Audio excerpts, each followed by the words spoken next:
welcome to the final of our three-part series on exploring Mary's voice by Dr. Amy Orr-Ewing. I'm Diana. Terri. And this is Terri. And I'm from a predominantly Anglican background. I was born and raised as a Catholic. And we have been Roman Catholic. So we have been exploring this wonderful book, which is Getting to Know Mary, the Mother of Christ. And it's been the first couple of weeks. Oh my goodness, we could have gone on and on, couldn't we, Terri? There were so many little avenues, and we just chat for hours about stuff, have all these aha moments. So last week, we didn't really get the chance to touch on justice. And we're going to today look back at the last week of Advent, the third week, and then we've only got a few days till Christmas.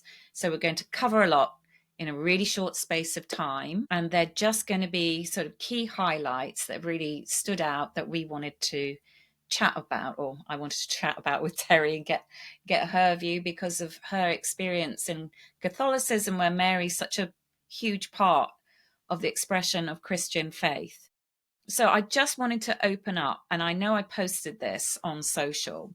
So when I was I made a choice as an adult to stick with Christianity, choose Christ. I didn't really understand Christ, but I chose God and got to know Christ a bit. I always found him quite an intimidating character early on in my faith. But I had an amazing mentor when I was first an adult Christian, and it's from Isaiah, and it goes, "A bruised reed he will not break, a smouldering wick he will not snuff out." And I think we've touched on that briefly, but this is all linked in with this idea of lifting up the humble and seeing justice for the humble. That was really why I just wanted to reiterate it, and just to reiterate that reeds were not thin things, but they were strong pieces of material used to build homes and what have you. And sometimes life can really crush really strong people. I think that was where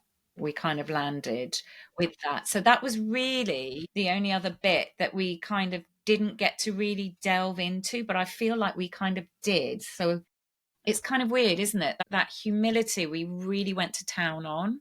We did. Woven in with justice. Yes. And so picking up on the justice component of it today would be, I think, great. Okay. Yeah, that's the humility. We also discussed, how it's in today's world, humility, being humble is not the MO. It's not the way that most women and most professionals, especially in the world that I'm in, it's very hard to be humble when you're trying to promote yourself. We live in a highly self-promotional world. Social media is all about, it's our, canvas to go on there and show up. And so the idea of humility in today's world is a hard one. It's a hard concept. A lot of people don't know how to appreciate it and understand it relative to how God is asking us to be. Mm. And is calling us to be. So just going right back to the very first podcast that we did on this, it's that grace. And I feel like it's hard to swallow the humble pill and say to yourself, I'm going to allow the goodness of what I am about to speak for itself and not be something that I need to shout from the rooftops and boast about. And, that is, to me, that is a huge question, a huge journey to understand that, to see the power of God's love work through our humility, to wait for the highlight, the spotlight, to wait for the moment where what we're doing matters to someone on a very genuine and meaningful level, not because we've told you it does, and not because we have boasted about it doing that, not because we have taken the spotlight and put it on ourselves, but because God has chosen to allow the goodness of what we've done to communicate and actually connect to other people. Mm.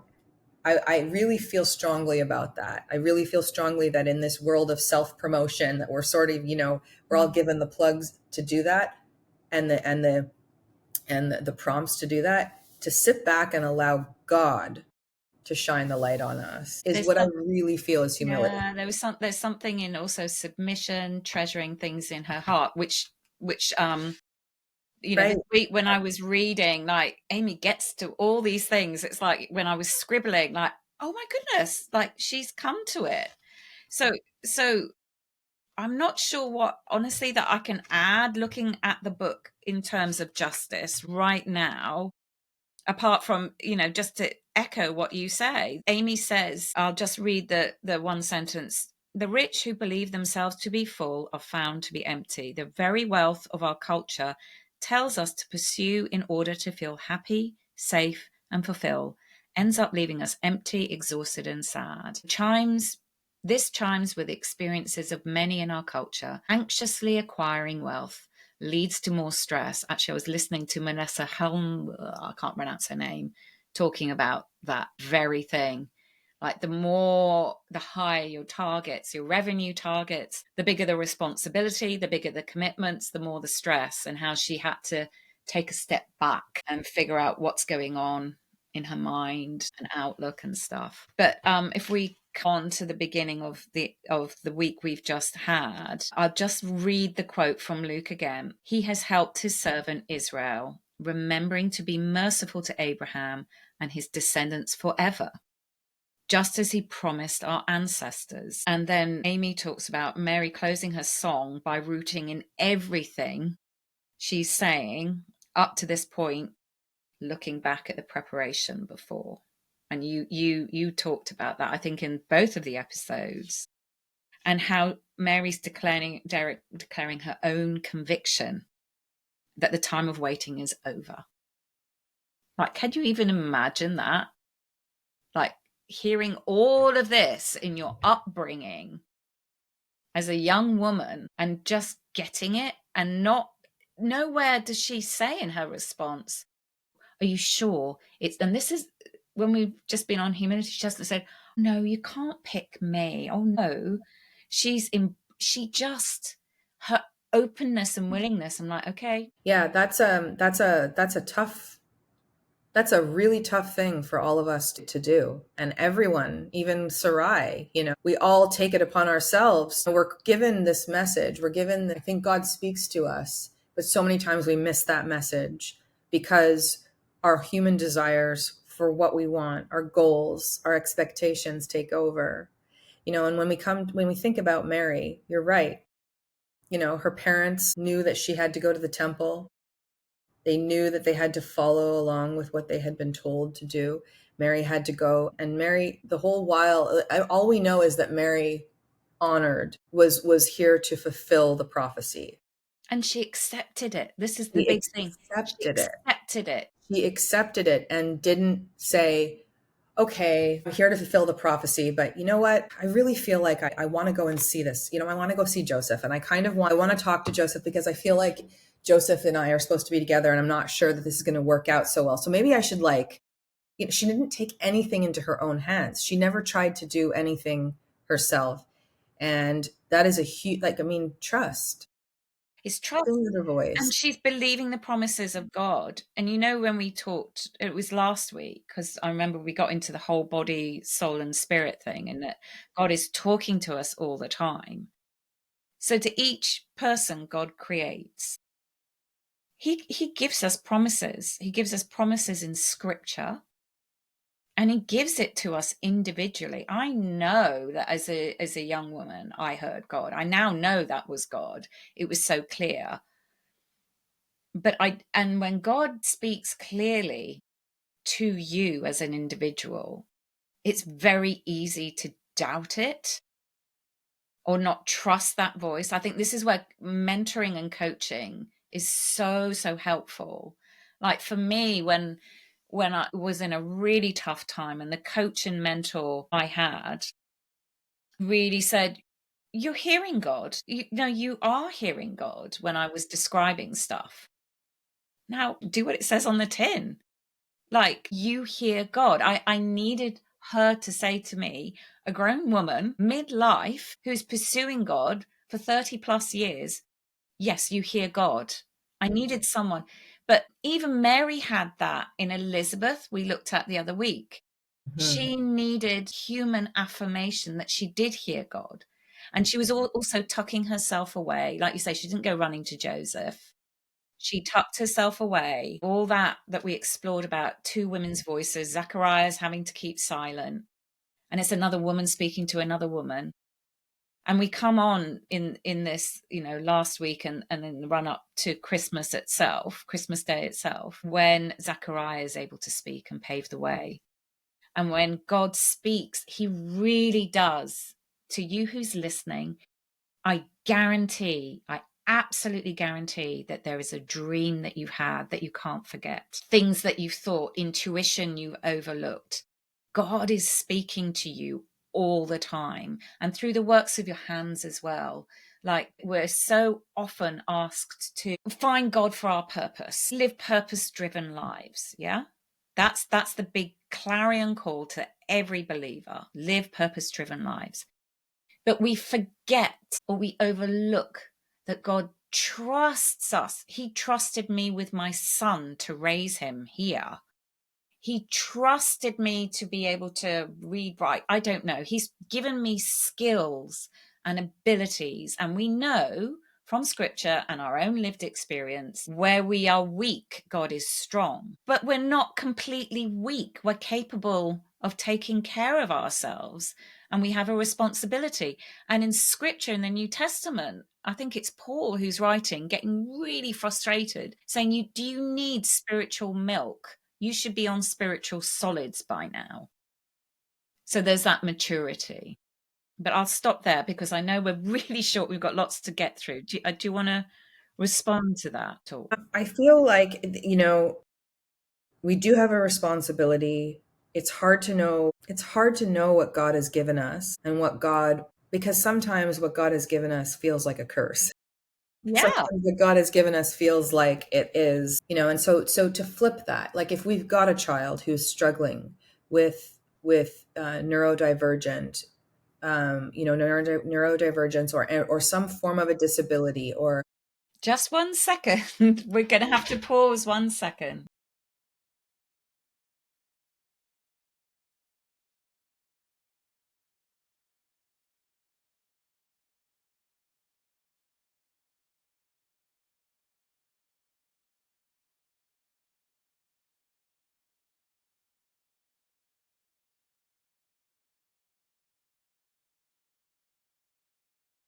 So, folks, I just had to pause and I'll probably edit it out because we just on cue when we're talking. No, I just think it sometimes feels like a curse. It can feel like a curse when the things that you're struggling with are actually given to you because the Lord knows that you can handle it. Oh, I find that so hard because then we sort of move it into trauma land. I What know. doesn't kill you makes you stronger. No, it doesn't. It causes a whole load of physical and emotional dysregulation. Okay, so let's talk about that for 2 seconds, okay? Because I think that would be really important and interesting for our listeners, I think, just to connect what Mary has taught us to today's world, okay? The idea that whatever doesn't kill you makes you stronger is not the same message as the Lord has given you something because he knows that you have it in your heart to handle it. I believe there's a difference in that. And I'm going to use an example, okay? My dog is a rescue. Mm-hmm. He is, I adopted him when he was like 3 months old. He immediately demonstrated that he had genetically driven issues. Okay. It wasn't like, I know the whole, your energy matters. It's all about you. I get it. But this dog, I got him and I was love and light and everything was great. And he wanted to attack other dogs and he was not good around children and not good around.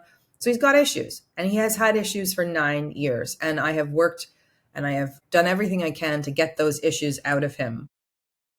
But he's always going to have those issues. Okay. And for me to take the chances with other children or other dogs and risk him hurting someone, another being, I've learned that that's not worth it. You just don't do that. And that means that, the last 9 years of my life, relationships, childbearing, all of those things have kind of been put on a back burner. And I know that sounds crazy to some listeners, but because I love this dog so much and because I felt like I adopted this dog and he's my responsibility, I have kind of put things on the back burner to make things okay for this dog. There are moments where I don't understand. Like, I would give anything to have this little dog that everybody can walk in and kids can hang off of and kiss, and like it's not a possibility. But I know that if I think about it, I've always been the person who wanted to help those who were not wanted. And when I adopted him, the woman who I adopted him from, the foster mom, said to me, "No one wants him." And I don't know why, but those words drew me to him. And I think that God knows that my heart works that way. And even though it's painful, because the lifestyle that I have is not perfect, I don't get to do some of the things that I would love to be able to do with my dog and share with my dog. I know that voice, that message is in my head, and it becomes a bit of a vocation. And I've allowed myself to see that God knows my heart. So God doesn't give us anything we cannot handle. God knows my heart. And I've had to really, really talk with God about that and be okay with that. So I'm just, trauma is definitely something we can get stuck in. And abuse is something we cannot stay in abusive, traumatic situations. But where life does not become what we expected it to be, where life lets us down, or where we're not living up to what we thought, and we have all these roadblocks in the way, sometimes I find comfort in understanding that I do pray to a God who sees me. Like Hagar, I believe that there is a God who sees me and knows my heart. And that the beauty that comes from me having this dog in my life that I could not have signed up for, I would never have said, "Yes, please give me the most difficult dog on the face of the planet." I've chosen to see it as, oh, right, you chose this, Terri, and this was put in your path because this is the way your heart works. Trust it. Now, I'm putting that out there. I'm sure I have a lot of people listening to me, or people, if anyone's listening to me right now, I'm sure they're saying, "Oh my gosh, get rid of the dog," but I think of that as a similar experience. What do you think of that? Just to close on the trauma point, because I think it's I important. think that's really multi-layered. Yeah. I think that's really multi-layered because there was an element of your choice within that. And you've touched on it also previously, when things happen to you that isn't your choice, is more what I'm thinking. A The bereavement. unexpected, the Yeah. grace to accept the unexpected. Expected. Like bereavement is what immediately comes to mind. Being caught in the middle of bombing. Just there's so much where it's not your choice, and other people's bad choices then have an impact on you as well. It's so many, I know. so many layers. It's so many layers. Yeah. And I love that. I know I'd pray to a God who I know sees my heart. And I think that's key. He sees, like, really believing that and really knowing that you're seen is massive. It's one thing to think it, it's another thing to To feel it. feel it. To feel it. And I think that Mary is a great example of someone who believed that God knew her heart. And when she collects all the things that are not in her life, peace, light, and gathers them in her heart, collects them in her heart, and ponders them with God, that's a safe space to actually have what you are missing, and to know and to actually enjoy what you might be missing, in the pondering of it, in the loving of it, in the understanding that that's what they're here for, that you want. It's a gentleness and it's a trust, and I think if any woman has ever experienced what it's like to let go and let God and let that actually happen, it's never what you expect. It's not like, oh, I let go and let God and now I'm a millionaire, or I let go and let God and I found the man of my dreams, or it's I let go and let God and I accept the unexpected that I know and trust he's going to give to me with love. I say this knowing how hard that is. Yeah. I really want to almost go off piece now and explore Hagar within all of that, but we can do that We're going to do season that. We're going to one have next year. a whole Okay. Hagar episode. Back onto Mary, and she does Amy does talk about the Immaculate Conception here in terms of the Holy Spirit caused Mary's egg to be fertilized so that the child was fully human as well as fully God. Honestly, in my faith, I've never really struggled with that. Okay. I've just never struggled, given what people can do to create other people, genetic, all of that. I've just never struggled with that. And I know that people do. And like, sort of entertainment narratives will come up around that. And she sort of midway through the week we've just had, it's not sort of chronological, this week we've just had. So Amy touches on the conception. She also touches on the birth. And then she kind of goes back to Joseph and the meaning and his role in protecting Mary through the dream, and talking about Bethlehem. The name Bethlehem means the house of bread. And then later Jesus talks about himself being about the bread of life. And again, just this repeated narrative through the whole of this last week about Jesus wasn't just born in a moment of time. He's a fulfillment of an ultimate hope, a longing that God would come in history, and it unfolds in this unique and specific way. And it keeps going back to the book of Isaiah. Honestly, that's one of my favorite books. Like, if you're going to read one or two books, like, read Isaiah and I think Matthew to really understand some of the book of Matthew in the Gospels, because those two books together will really help you see the fulfillment and understand a bit about the cultural context for yourself without having to read around it. I'm going to do that. Thank you for those. That is really great. Book of Isaiah and Book of Matthew. Do you know that I have never read those front to back? And so thank you. It's very poetical, Isaiah, very poetical, but it's so like, oh, look, when you know Jesus and who he's the fulfillment of. Okay.